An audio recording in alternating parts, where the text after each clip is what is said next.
Hi hello ಎಲ್ರಿಗೂ ನಮಸ್ಕಾರ. ಎಲ್ಲರೂ ಹೇಗಿದ್ದೀರಾ? Welcome to cook with love Tumakuru.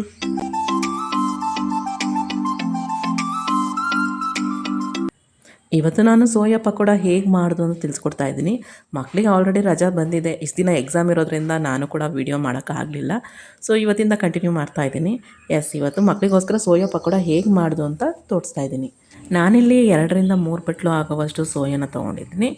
ಆ ಸೋಯಾನ ಚೆನ್ನಾಗಿ ತೊಳ್ಕೊಬೇಕಾಗತ್ತೆ. ಸೊ ಯಾಕಂದರೆ ಡಸ್ಟ್ ಇರುತ್ತೆ. ಸೊ ಡಸ್ಟ್ ಇರೋದ್ರಿಂದ 2ರಿಂದ 3 ಸಲ ನಾನಿಲ್ಲಿ ವಾಶ್ ಮಾಡ್ಕೊಂಡಿದ್ದೀನಿ. ಮಕ್ಕಳು ತಿನ್ನೋದ್ರಿಂದ ಸೊ 3ರಿಂದ 4 ಸಲ ವಾಶ್ ಮಾಡಿದ್ರೂ ಕಡಿಮೆನೇ ಅನಿಸುತ್ತೆ. ಯಾಕಂದರೆ ಹೆಲ್ದಿ ಫುಡ್ ಕೊಡಬೇಕು ಅಂದರೆ ಅದರಲ್ಲಿ ಯಾವುದೇ ರೀತಿ ಡಸ್ಟ್ ಇರಬಾರ್ದು ಅಲ್ವಾ. ಸೊ ನಾನಿಲ್ಲಿ ಒಂದು 3 ಸಲ ವಾಶ್ ಮಾಡಿ ನೆನೆಹಾಕಿ ಒಂದು 5 ನಿಮಿಷ ನೆನೆಹಾಕಿ ಹಾಕಿದ್ದಾದಮೇಲೆ ಅದೆಲ್ಲ ದಪ್ಪ ದಪ್ಪ ಆಗಿ ಮೇಲೆ ಬಂದಿರುತ್ತಲ್ವ. ಸೊ ನೀರೆಲ್ಲ ತೆಗಿಬೇಕಾಗತ್ತೆ. ನೀರೆಲ್ಲ ತೆಗೆದು ಡ್ರೈ ಮಾಡಿ ಇಡಬೇಕಾಗತ್ತೆ ಸೈಡಿಗೆ. ನೋಡಿಲ್ಲಿ ನಾನಿಲ್ಲಿ ಎಲ್ಲ ಪ್ರೆಸ್ ಮಾಡಿ ನೀರೆಲ್ಲ ತೆಗೆದು ಸೈಡಲ್ಲೇ ಇಡ್ತಾಯಿದ್ದೀನಿ. ನೀರಿನ ಅಂಶ ಯಾವುದೇ ರೀತಿ ಇಡ್ದಿರೋ ಥರ ನೋಡ್ಕೋಬೇಕಾಗತ್ತೆ. ಯಾಕಂದರೆ ಎಣ್ಣೆಲಿ ಕರಿಬೇಕಾದ್ರೆ ಒಂದೊಂದು ಸಲ ಸಿಡಿಯೋ ಚಾನ್ಸಸ್ ಇರುತ್ತೆ. ಸೊ ಅದಕ್ಕೋಸ್ಕರ ನೀರೆಲ್ಲ ತೆಗೆದು ಅದಾದಮೇಲೆ ಒಂದು ಸ್ವಲ್ಪ ಡ್ರೈ ಆದಮೇಲೆ ಇದಕ್ಕೆ ನಾನಿಲ್ಲಿ 1 ಕಪ್ ಆಗುವಷ್ಟು ಮೊಸರನ್ನ ಸೇರಿಸ್ತಾ ಇದ್ದೀನಿ. ಮೊಸರು ಜೊತೆಗೆ ಒಂದು ಸ್ವಲ್ಪ 1ರಿಂದ 2 ಸ್ಪೂನಷ್ಟು ಗರಂ ಮಸಾಲ, ಅಂದರೆ ಸೋಯಾ ಎಷ್ಟು ತೊಗೊಂಡಿದ್ದೀರಾ ಅದ್ರ ಮೇಲೆ ಡಿಪೆಂಡು. ನೆಕ್ಸ್ಟ್ ಇದಕ್ಕೆ ಶುಂಠಿ ಬೆಳ್ಳುಳ್ಳಿ ಪೇಸ್ಟು, ರುಚಿಗೆ ತಕ್ಕಷ್ಟು ಖಾರದ ಪುಡಿ. ಖಾರ ಜಾಸ್ತಿ ಬೇಕು ಅಂದರೆ ಒಂದು ಸ್ವಲ್ಪ ಪೆಪ್ಪರ್ ಕೂಡ ಉದುರಿಸ್ಕೊಬೋದು, ಚೆನ್ನಾಗಿರುತ್ತೆ. ನೆಕ್ಸ್ಟು ರುಚಿಗೆ ತಕ್ಕಷ್ಟು ಉಪ್ಪನ್ನು ಸೇರಿಸಿ ಚೆನ್ನಾಗಿ ಇದನ್ನು ಮಿಕ್ಸ್ ಮಾಡ್ಕೋಬೇಕಾಗತ್ತೆ. ನಮ್ಮನೇಲಿ ಸೋಯಾ ತಿನ್ನೋದು ಕಡಿಮೆ, ಬಟ್ ಸೋಯಾನು ಕೂಡ ಒಂಥರ ಹೆಲ್ತಿ ಫುಡ್ ಆಗಿರೋದ್ರಿಂದ ಸೊ ಸೋಯಾ ಯಾಕೆ ತಿನ್ನಿಸ್ಬಾರ್ದು, ಯಾವಾಗಲೂ ಒಂದೇ ಥರ ಏನು ಕೊಡೋದು ಮಕ್ಕಳಿಗೆ ಅಂತ ಹೇಳಿ ನಾನು ಸೋಯಾ ತೊಗೊಬಂದಿದ್ದೆ. ಸೊ ಒಂಥರ ಡಿಫ್ರೆಂಟಾಗಿದ್ದರೆ ಅವರು ಕೂಡ ತಿನ್ನೋಕ್ಕೆ ತುಂಬ ಇಷ್ಟಪಡ್ತಾರೆ. ಸೊ ಇದು ಹೆಂಗೆ ಅಂದರೆ ಗೋಬಿ ಮಂಚೂರಿ ಥರ ಆಗಿಬಿಡುತ್ತೆ.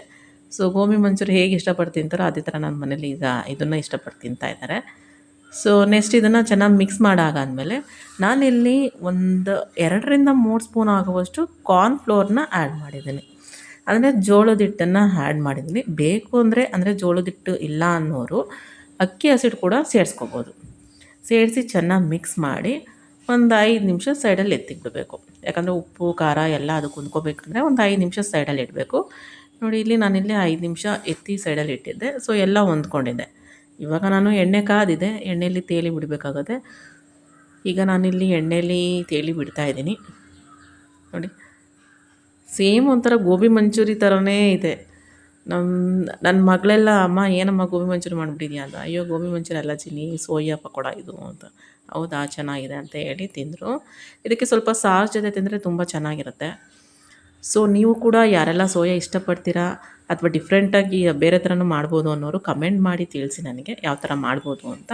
ಸೊ ನಮ್ಮ ಮನೆಗೆಲ್ಲ ಇಷ್ಟಪಟ್ಟು ತಿಂದಿದ್ದಾರೆ. ನೀವು ಕೂಡ ಮನೇಲಿ ಒಂದು ಸಲ ಟ್ರೈ ಮಾಡಿ ಇಷ್ಟ ಆಗಿದರೆ ಲೈಕ್ ಮಾಡಿ, ಕಮೆಂಟ್ ಮಾಡಿ, ಸಬ್ಸ್ಕ್ರೈಬ್ ಆಗೋದು ಮಾತ್ರ ಮರಿಬೇಡಿ. ಇನ್ನು ಮುಂದೆ ಮಕ್ಕಳಿಗೆ ರಜೆ ಇರೋದ್ರಿಂದ ಡಿಫ್ರೆಂಟಾಗಿ ರೆಸಿಪೀಸ್ ಮಾಡ್ತಾಯಿರ್ತೀನಿ. ಅದು ಕೂಡ ನಿಮ್ಮ ಜೊತೆ ಶೇರ್ ಮಾಡ್ತೀನಿ. ಶೇರ್ ಮಾಡಿರೋವಂಥ ವೀಡಿಯೋಸ್ ನಿಮಗೆ ಬರಬೇಕು ಅಂದರೆ ಪಕ್ಕದಲ್ಲಿರೋ ಬೆಲ್ ಐಕಾನ್ನ ಕ್ಲಿಕ್ ಮಾಡಿ. Thank you.